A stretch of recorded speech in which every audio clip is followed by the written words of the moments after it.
Hello again everyone, welcome back again di Bitcoin Update santai ya teman-teman terkait dengan progres perkembangan pergerakan daripada Bitcoin.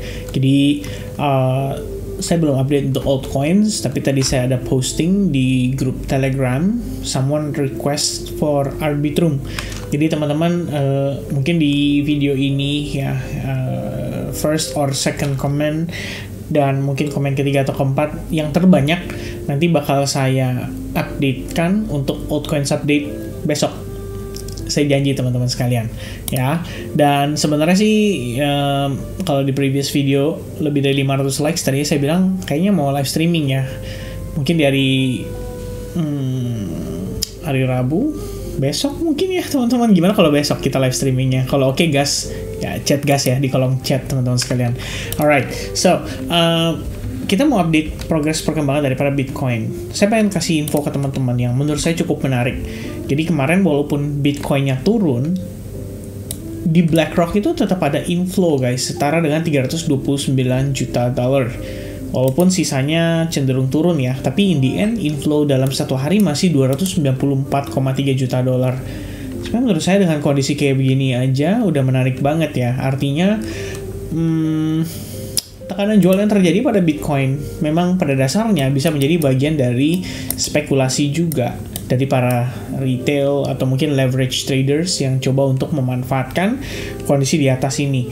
Jadi pada dasarnya kita menganggap bahwa kondisi ini sangat memungkinkan ya untuk build up short squeeze pada akhirnya nanti. Jadi kita bukan ngomongin sekarang, tapi pada akhirnya.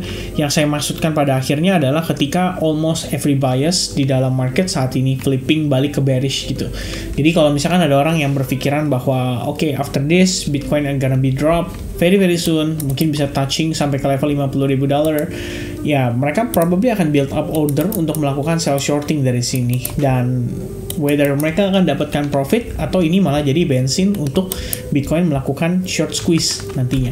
Jadi kita bisa cek juga BTC liquidation heatmap ya, just to make sure apakah itu tepat atau tidak. Karena kalau misalnya per sekarang, saya cukup yakin harusnya di bawah liquidationnya juga tebal teman-teman sekalian. Dan kalau kita lihat yang berdasarkan 3 harian, ini harusnya saya ganti ya, Viridis ya, it's okay sih. Oke. So kalau kita cek di bawah, ini around $66,000 aja udah lumayan banyak ya. Ada sekitar 400 juta dolar guys lebih kurangnya. Meanwhile kalau misalnya kita ganti jadi yang satu hari, ya, as you can see di bawah ada $66,000 ya. Maksudnya di kisaran $66,000, liquidation leverage-nya ada sekitar 133 juta dolar. Di atas aja udah banyak guys. Cuman sedekat 67.950 aja itu liquidation leverage udah 110 juta dolar. Intinya sih atas bawah sama-sama tebal kalau untuk saat ini. Namun kalau misalkan harga turun, melikuidasi posisi long yang ada di bawah akan lebih mudah nantinya untuk dia ngehajar di atas ya. Karena ketika ini terjadi di atas itu berarti akan lebih banyak lagi sellers yang nantinya masuk dan coba untuk build up order mereka. Dengan mempertimbangkan kalau posisi Bitcoin in the end bisa drop signifikan.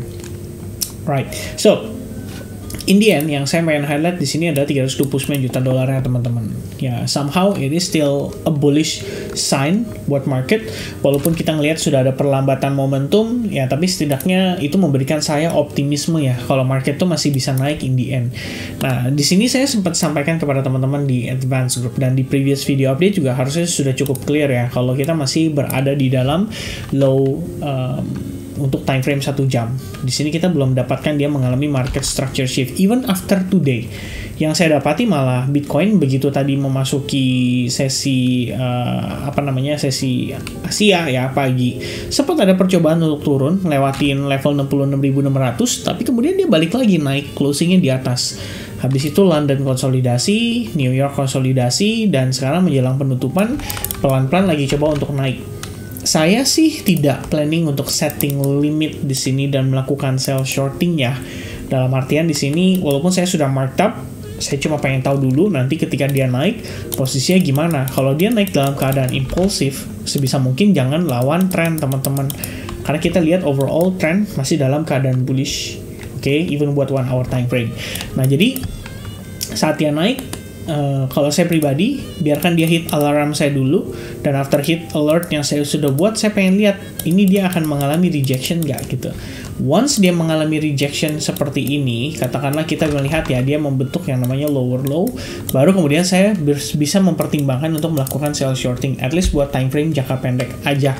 Jadi kita bukan ngomongin buat secara keseluruhan, tapi kita ngomongin buat time frame jangka pendek. Ya, saya ulangi, time frame jangka pendek, kira-kira begitu. Nah, untuk saat ini, kalau teman-teman lihat ya, kita mengalami perlambatan momentum dari sisi sellersnya. Jadi sebelumnya sellers agresif, and then start slowing down. And very slowing down ya teman-teman sekalian ya. After this break, ya saya nggak tahu apakah ini akan membuat Bitcoin spike up, bahkan naik lagi dan terus meneruskan rally-nya, atau ya dia naik terbatas hanya sampai OB dulu, baru kemudian dia mengalami rejection kembali. Dan pada akhirnya ya kita mengantisipasi kemungkinan Bitcoin bisa turun sedikit lebih rendah lagi. Ya, yang membuat saya mempertimbangkan hal itu, karena kalau kita ngelihat ya guys, ini posisi struktur aja nih ya, biar kita lebih enak ya teman-teman lihat analisisnya. Kita ganti ke chart yang kosongan, misalkan kayak gini. Oke, yang teman-teman perhatikan simple aja guys, ini high, ini low, lower high, lower low, right? Ini actually a pullback ya, dan terakhir dia create lower low-nya sampai sini. Lalu kita lihat dia mencoba untuk naik, creating lower high, and then dia creating another lower low, dia naik lagi, creating lower high, and then we create lower low. Sampai di sini, pelan-pelan, kamu bisa perhatikan apa yang berubah. Struktur kan. Jadi kalau kita lihat sebelumnya strukturnya mantulnya kayak gini, top, and top, and top, and top, starting reverse. Nah, kalaupun dia turun, seperti yang saya bilang, it is still somehow for Bitcoin to creating another higher low ya, mudah-mudahan gitu kan. Nah, jadi kita coba untuk bantu navigasi ya teman-teman. Kalau misalkan kita mengasumsikan bahwa okay, we have a breakout dari trend line ini, which means good, ya ini pun masih bisa jadi retest dulu kan terhadap level tersebut, dan itu bisa balik sampai ke $65.000. Nah, intinya gini guys, kita ngambil target realistis in case Bitcoin sudah selesai pullback-nya ya. Sementara saya mengambil kesimpulan ini adalah break previous high kita, lalu kita udah masuk ke dalam fase koreksinya ya, karena untuk time frame 4 jam seperti yang saya bahas di video kemarin udah jelas ya kita mengalami inducement. Di sini saya tambahkan OTE 62% dan 79%. Kemudian saya tambahkan 50% ya untuk berasumsi kalau seandainya trennya masih kuat gitu kan.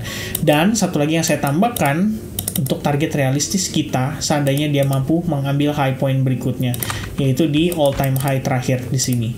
Maka kita bisa anticipate target paling deket nih untuk dia ngejar $76.945 guys ya, in case kita ngelihat dia pull back like this and then start to punching up, creating higher high, testing di sini, pull back lagi, and then boom ya, probably we can get $67,000 ya kalau kita pembulatan teman-teman, atau kok 67 ya, $77,000 ya, atau $77,000 untuk menjadi target berikutnya. Hopefully teman-teman sekalian. But for now ya itu yang saya bakal highlight ke teman-teman. Saya nggak mau terlalu over predicting. Yang pasti kita ngelihat dulu di sini posisi harga masih memiliki imbalance. Posisi daily close kemarin membentuk yang namanya bearish engulfing, dan hari ini kita ngelihat dia upaya tuh untuk breakout dari channel kecil ini, dan mungkin banget ya untuk dia kembali rebound lagi dulu gitu. Minimal testing ke level 68.800 atau 68.500 atau sedikit lebih di atasnya lagi ya. Teman-teman boleh perhatiin area tersebut. Kalau misalkan kita ngelihat tidak ada rejection, it means Bitcoin still ready to make another higher high, dan itu bakal mantap banget harusnya. Oke, so teman-teman sekalian, again ya, if you do like for live streaming ya besok teman-teman boleh banget leave the likes button dan tulis di kolom chat gas ya teman-teman sekalian, maka kita akan gas live streaming besok. Alright, help me to achieve 100 komen kali ya, 100 komen gas ya, berangkat ya kita ya teman-teman. Oke, so God bless and see you guys again soon. Bye bye guys, cheers, bye bye.